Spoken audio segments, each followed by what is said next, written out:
Citizens of the free world, hello, we anonymous, we are the people. The governments of the world who hide the truth, this truth about Nibiru, also called Planet X or Planet 9. The elites have constructed bunkers 600 meters underground. In 33 nations, there will be massive climate disasters during its closest approach to the Earth, March 9, 2016. They are aware for at least 50 years. NASA planned to divert your attention to this truth. Speaking of the ninth planet discovered, they will put the Blue Beam Project execution, making you believe in a false coming and invasion of aliens. Beware that not everything will be a lie. NASA is preparing the coming of the Antichrist. We discovered many other information last week when we managed to infiltrate their not-rated PH4 server. These people are sick, but we cannot do anything against them, apart from informing you. People of the free world, do not worry because God has a plan for each of us. Very dark days are ahead. We will return in a few days during an update occult-oriented. Keep the faith above all. Peace on you and your relatives. There is always hope. We anonymous, we are legion. Look all around the world at the state of our society and climate. Superstorms like Harvey and Irma crashed into Texas and Florida, smashing rainfall and wind records, and a large 8.1 earthquake in Mexico caused devastating damage. For more than 10 years, our planet's climate has been changing at an alarming rate when compared to geologic records, with increased superstorms, earthquake, and volcanoes worldwide. At the same time, the media focuses our attention away from all of this towards celebrities, icons, and war to divert from the truth. So what really is the truth? As tides around the globe begin receding at a shocking rate, as seen in Florida, Brazil, and Egypt, and large earthquakes and volcanoes increase, we all deserve to know what's really happening, and if an outside force is actually to blame for all of this. We must not shy away from this information any longer, for a time of great change is upon us that has been written about for thousands of years. To understand what's happening, we must first go back to the earliest developed human civilization on Earth, known as Sumerians, in what's today known as Iraq. The Sumerians represent the first civilization to develop advanced writing techniques, as well as tracking events and chronicling our ancient history.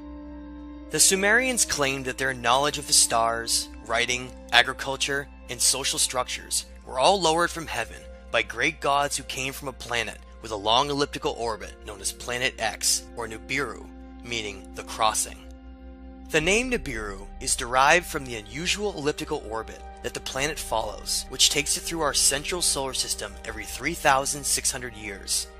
The Sumerians left behind records indicating the existence of this planet in cuneiform writings and cylinder seals. The most famous of these is known as VA-243, which shows a scale model of our solar system, which includes our central sun and the planets that revolve around it, including Planet X, where they claim their gods came from. Today, most of society has been tricked into believing these gods in Planet X are nothing more than a myth and fairy tale to hide the truth with laughter and ridicule. This clever tactic has hidden the real version of history and our origins for generations, until over time it has been nearly lost forever. It's time for humanity to awaken from its amnesia of all of this happened before us. The Sumerians called their gods the Anunnaki, which meant those who from heaven to earth came.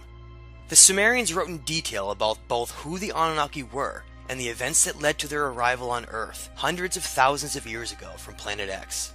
In these early cuneiform writings, such as the Atrahasis, we learn about two brothers known as Enki and Enlil, who bitterly fight over the direction of humanity, and provides details of the disasters caused by the crossing of Planet X. Much of the turmoil revolves around these two rival families and how this mysterious planet has shaped our story. Enki was a brilliant scientist and was known as the great magician and geneticist of the Anunnaki family. His symbol was represented as a dragon and serpent, and was shown through the modern medical caduceus symbol. The name En means Lord, with Ki being the original name of our planet before it was called Earth, which was later renamed for this great being Ea, a previous name of Enki. Enki's half-brother Enlil, known as the Lord of the Air or Sky, and represented by the eagle and bull, was a polar opposite of his brother. His values revolved around a military and highly disciplined mentality, whose interests solely lie in the preservation and future of the Empire of Anu. All of the Anunnaki are named after this king of the gods, who believes that he rules over Earth. The oldest and most important of these Sumerian writings is known as the Enuma Elish, which is a cuneiform tablet that speaks about our origin story and the devastation in our solar system long ago in the past. Found in 1849 in what is now the area of Mosul, Iraq, the Enuma Elish may be one of the most important pieces of writing in human history, for the unaltered and extensive information given for the events of the ancient past. The Enuma Elish contains 7 tablets, with the first 5 describing the turbulent celestial events that happened long ago when these Anunnaki royal gods acted out roles as the planets of our solar system, like a grand play, with Marduk being represented as the planet X, known to the Sumerians as Nibiru, with Enlil represented as Jupiter. Reading from an excerpt from Tablet 6 of the Enuma Elish, it states, "They bound him, holding him before Enki. They inflicted the penalty on him and severed his blood vessels. From his blood he, Enki, created mankind, on whom he imposed the service of the gods and set the gods free.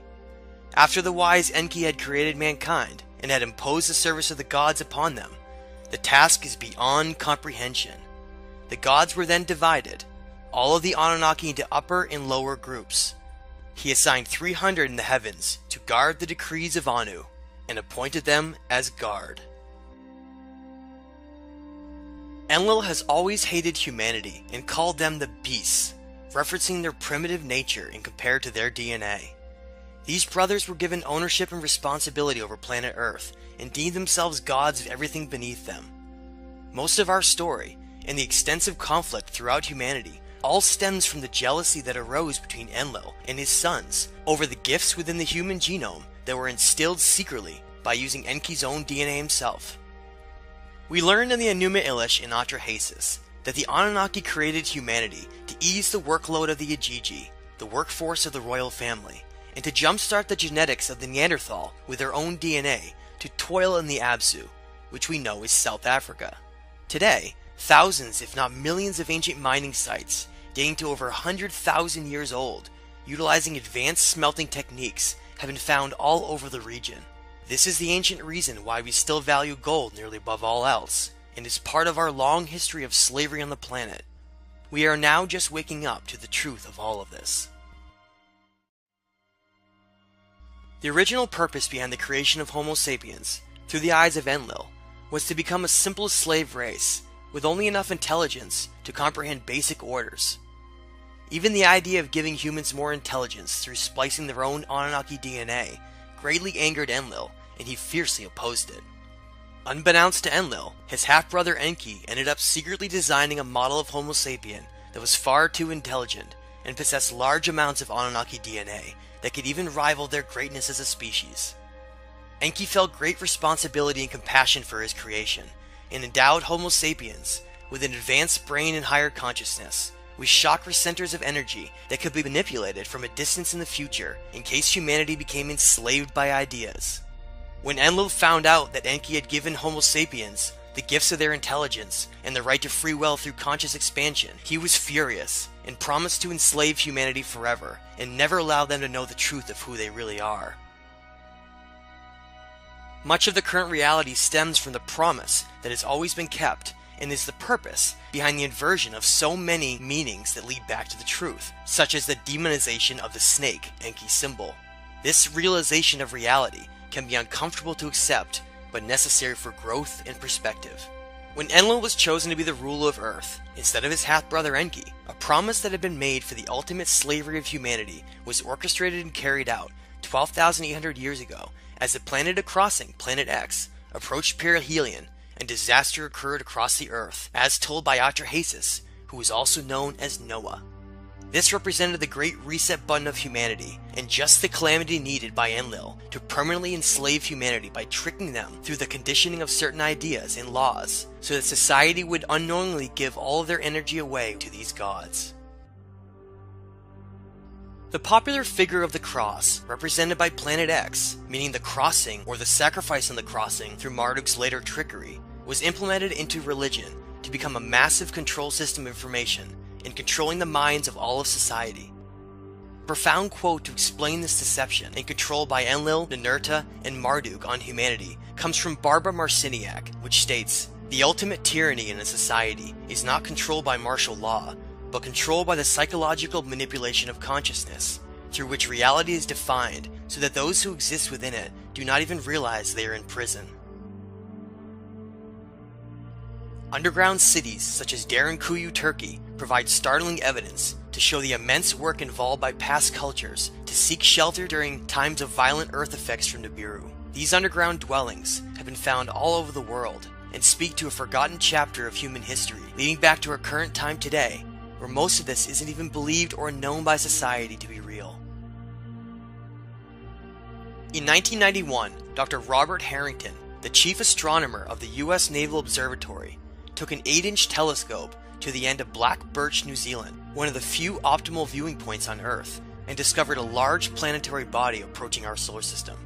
Dr. Harrington calculated this planetary body to be approaching from below the ecliptic at an angle of around 40 degrees. A year later, in 1992, NASA gave 2 press briefings where they prepared the public for disclosure of a new planet in the far outer reaches of our solar system they called Planet X. Millions followed the events, awaiting the spectacular announcement of a new planet, only to hear silence.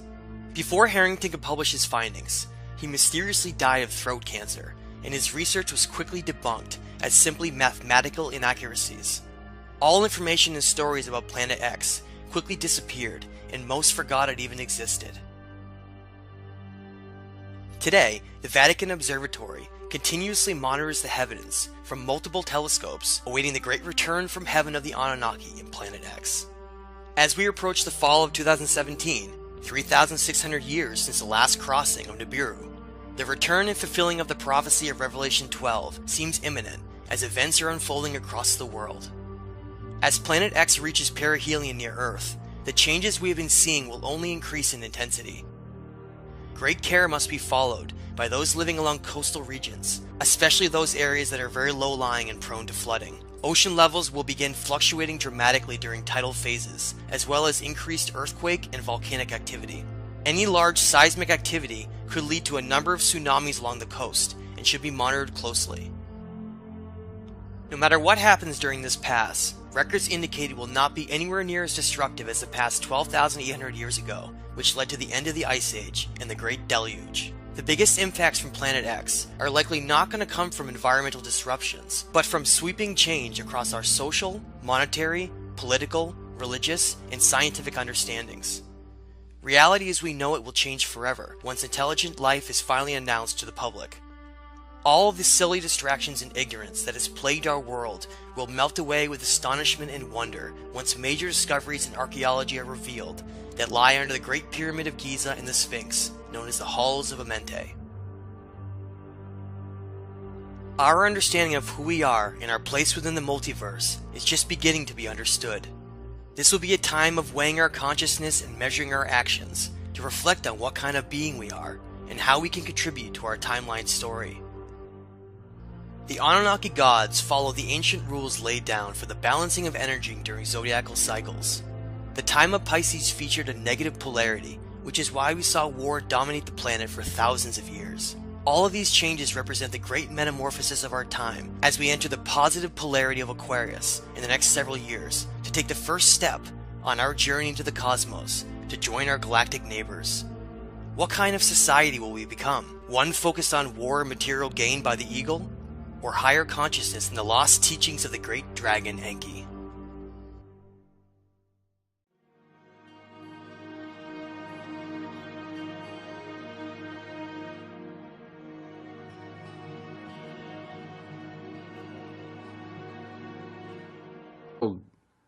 Issues in my mind, especially the book of Genesis, and you're correct. The 12th planet was Sitchin's first book, and he did spend a lot of time showing you evidence, showing you evidence. Here's this tablet. Look at this one, and trying to make it. He was trying to justify this unbelievable theory that most of the scientific people and the academics were dissing him over, because he was like a Wilhelm Reich or what was it? What was the guy's name who discovered Troy?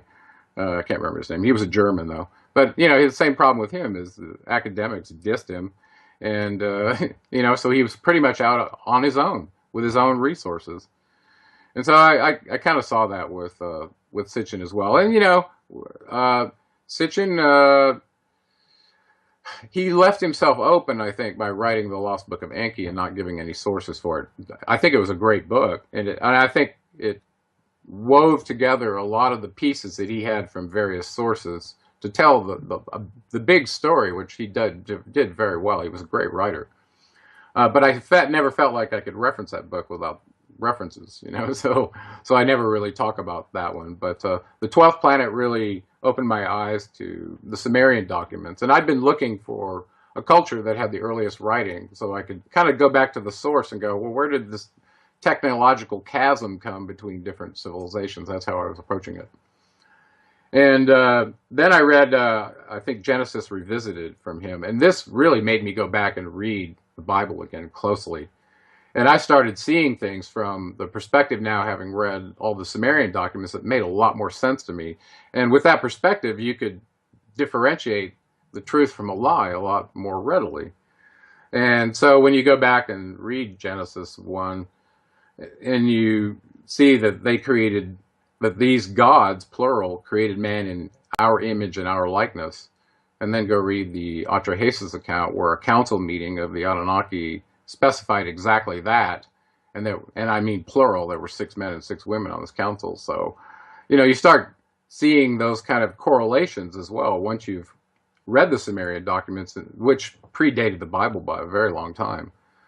All of a sudden, you realize that what you have there that's called the Word of God isn't completely true. And there were political agendas in writing that book. If you truly understand the circumstances the Hebrew people were in as they were being held captive in Babylon, where they first saw these documents, these Sumerian documents. Okay, so what do we know? What is your specific question about the prehistory of Nibiru, this planet that they say they come from? And then we can kind of walk from there into the main players and who did what to whom and how we ended up where we are now. But kind of will give us a platform to maybe discuss a little more. Great. Correlations with how we go forward, because that's once you realize all this stuff, it takes a long time to process it. And some people years. Okay, this is like tearing out every belief system you have, and all of a sudden you're faced with this truth that's in stone, that's sitting up in museums, where you can either ignore it or synthesize it and realize what they were saying probably was not a lie, even though it was called a myth by the conquering cultures, right? Well, and here's one thing that I'd like to make a point. As far as different religions and cultures and beliefs, that's one of the amazing things about being a human being, is we have the right to think for ourselves and believe what we want to. So, whatever take or mindset you have on religion, divine providence, God, if you believe in multiple gods, if you're an atheist, whatever, this is tonight just an opportunity to hear about stuff that's been documented throughout history, and the translations that are discussed have, there's multiple sources that collaborate and say, yes, this is what happened. So whether or not you want to believe it or it's 100% accurate, that's up for debate, and that's fine for you to believe. But a lot of this information it's cutting edge, because this is stuff that's been suppressed for thousands of years. When the Crusades took place, and anything that wasn't a part of the system church at that time, was looked at as blasphemy, witchcraft, and people were burned at the stake. Libraries and tons of information was destroyed because of this. So a lot of this information and what you're talking about predates the books of the Bible.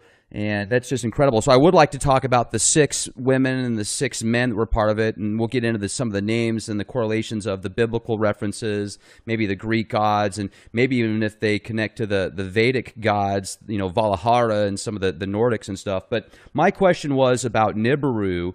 Is the official version that I know about of the Anunnaki when they came to Earth was to look for gold. Is that correct? Well, that is correct. If we start back on the prehistory of Nibiru, there was a king that ends up as the main progenitor in the Anunnaki line that we like to include in the story because he was head of the Anunnaki Council, and his name was Anu. Okay, so Anu was the original king, or as far back as you can go, it was Anu. Right, and we're circa 450,000 years ago right now, and according to their records, one of the beings who was the prior king, his name was Lama. Excuse me.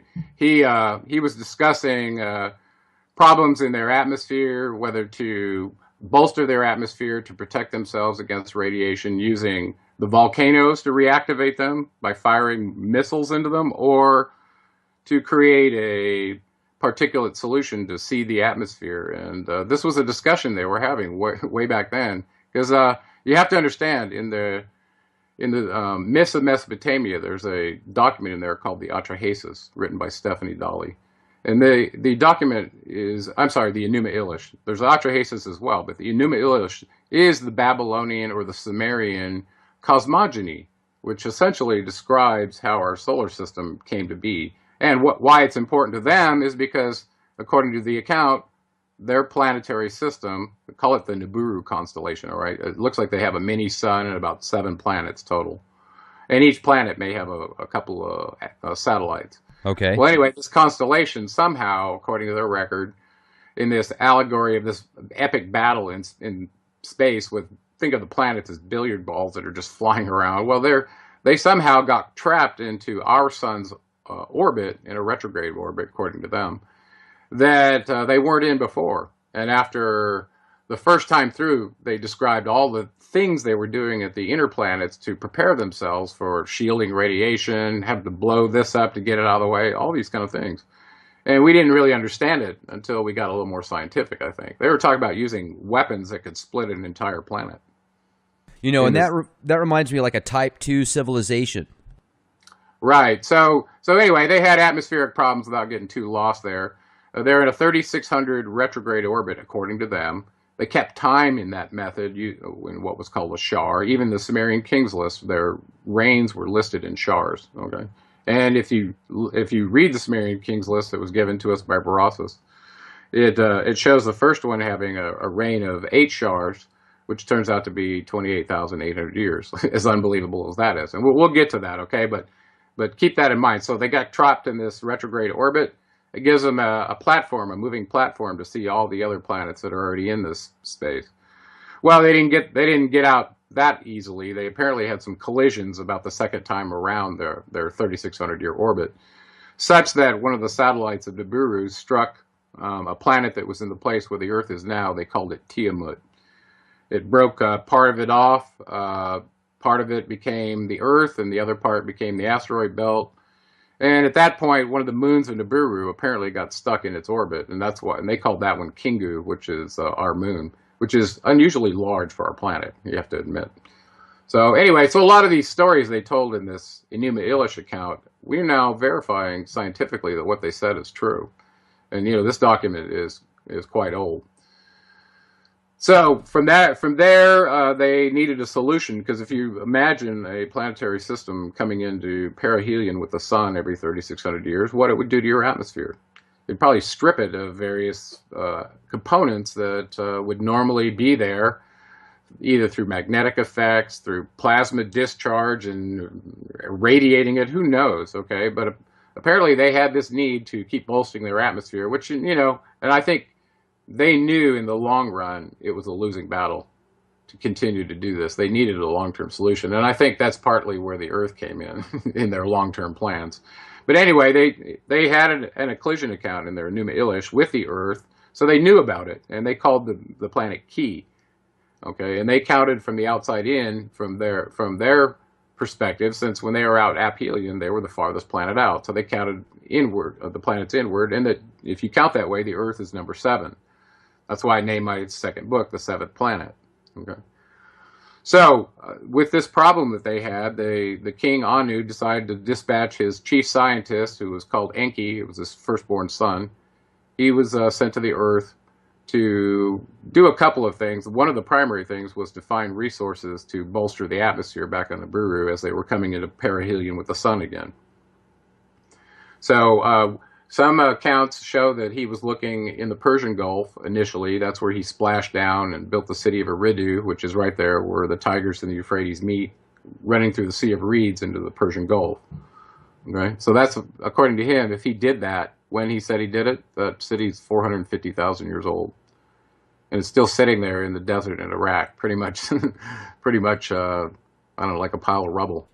Jeez. Anyway, so that's pretty amazing. So he came, tried to get colloidal gold out of the oceans. Apparently, if it's already in a colloidal solution, or you can use chemicals to do it and derive it that way, you already got a powder-like form that you can ionize in the atmosphere. It's very simple. Whereas, you know, if you take gold and have to smelt it somehow to get it to a powder form or a form that could be sprayed, think about how you would do that. Would you just make it little tiny particles that you'd spray up there? It'd be too heavy. It would just fall out of the atmosphere, right? So that'd be very, very small particles. So that was about 450,000 years ago. So Enki Enki means Lord of the Earth, by the way. So his initial title was Lord of the Earth. His half-brother Enlil was still back on Nibiru, and he was born of his father Anu and his half-sister, Anu's half-sister, whose name was Arash. Her other name was Ki. She was nicknamed Ki, Arash. So she ended up giving birth to Enlil, and because she was a half-sister, and because of mitochondrial DNA contributions in the purity of their bloodline, he was in line to rule. Enki was not. So at this point, we're in the Persian Gulf, and Enki's trying to get gold. He brought a small band of workers with him, which he called the Ajiji. They also referred to him in the Book of Enoch as the Watchers.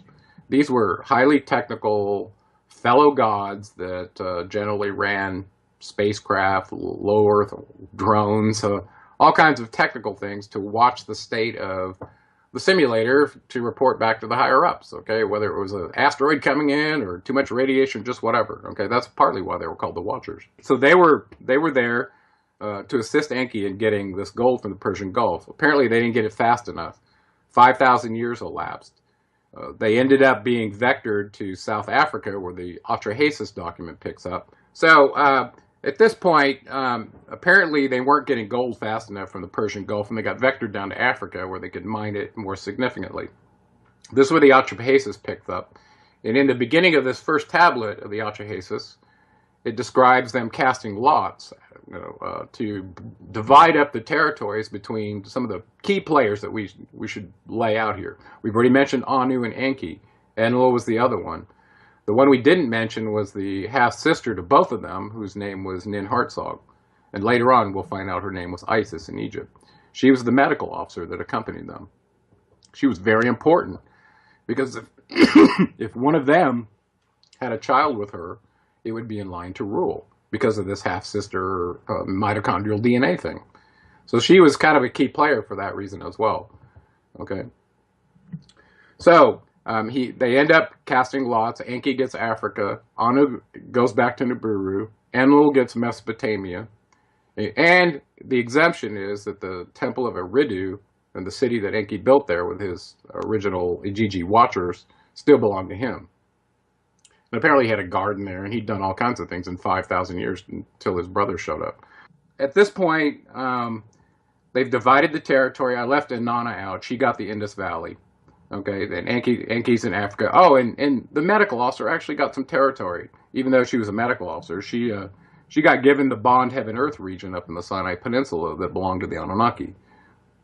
Now, this was the area where they had their, I guess you would call it, their communication facilities.